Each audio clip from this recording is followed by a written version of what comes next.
Assalamualaikum warahmatullahi wabarakatuh. Saya Ning Indriani dari Sekolah Tinggi Ilmu Ekonomi Wibawa Karta Raharja Purwakarta dari kelas akuntansi pagi semester 4 akan menjelaskan tentang perbedaan pencatatan akuntansi persediaan, metode periodik, dan metode perpetual. Jadi, sistem pencatatan yang berguna untuk menghitung nilai dan mencatat persediaan diperlukan setiap perusahaan, baik perusahaan manufaktur, perusahaan jasa, maupun perusahaan dagang. Pasti semuanya memiliki sistem pencatatan. Metode dalam pencatatan persediaan akuntansi. Jadi di dalam akuntansi itu kita mengenal dua metode, yaitu yang pertama adalah metode periodik dan yang kedua adalah metode perpetual.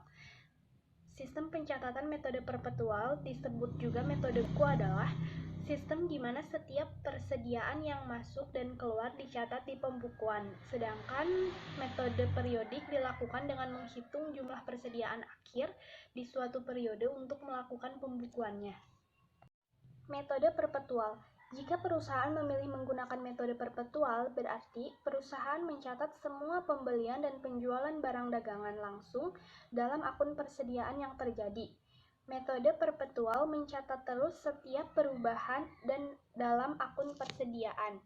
Kemudian, ada fitur akuntansi dari metode pencatatan persediaan sistem perpetual. Yang pertama adalah pembelian bahan baku, yaitu untuk diproduksi, dan barang dagangan untuk dijual kembali didebet ke pos persediaan, bukan untuk pembelian. Lalu yang kedua ada biaya pengiriman barang dagangan, yaitu didebet untuk pos persediaan. Lalu yang ketiga ada pembelian retur, potongan pembelian dan diskon dikreditkan di pos inventarisasi, bukan ke rekening terpisah. Lalu yang keempat, ada pencatatan harga pokok penjualan. Jadi, setiap penjualan dengan cara mendebet beban pokok penjualan dan mengkredit persediaan. Dan yang terakhir, perlu adanya buku besar pembantu catatan persediaan individu sebagai kontrol. Catatan anak menggambarkan jumlah dan biaya dari setiap jenis stok di tangan. Kelebihan sistem pencatatan persediaan metode perpetual. Jadi, metode perpetual ini mempunyai kelebihan, yaitu perusahaan tidak perlu melakukan perhitungan fisik atau stock of name pada stok tersisa.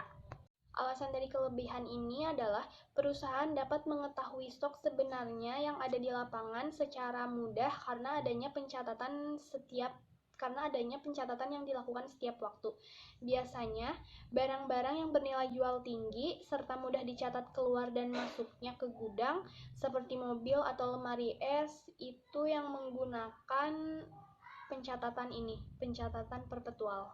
Metode periodik. Pada metode periodik, pencatatan pembelian dan penjualan barang dagangan dilakukan secara terpisah. Mendebet akun pembelian dan mengkredit akun kas atau utang adalah cara mencatat pembelian barang dagangan. Sementara, pencatatan penjualan barang dagangan dilakukan dengan cara mendebet akun kas atau piutang dan mengkredit akun penjualan. Biasanya perusahaan yang menggunakan metode periodik adalah perusahaan yang menjual barang dagangan dengan kuantitas banyak, dengan frekuensi yang tinggi, nilai relatif kecil, dan harga jual beli yang relatif stabil. Metode periodik ini memiliki nama lain, yaitu metode fisik. Kenapa disebut metode fisik?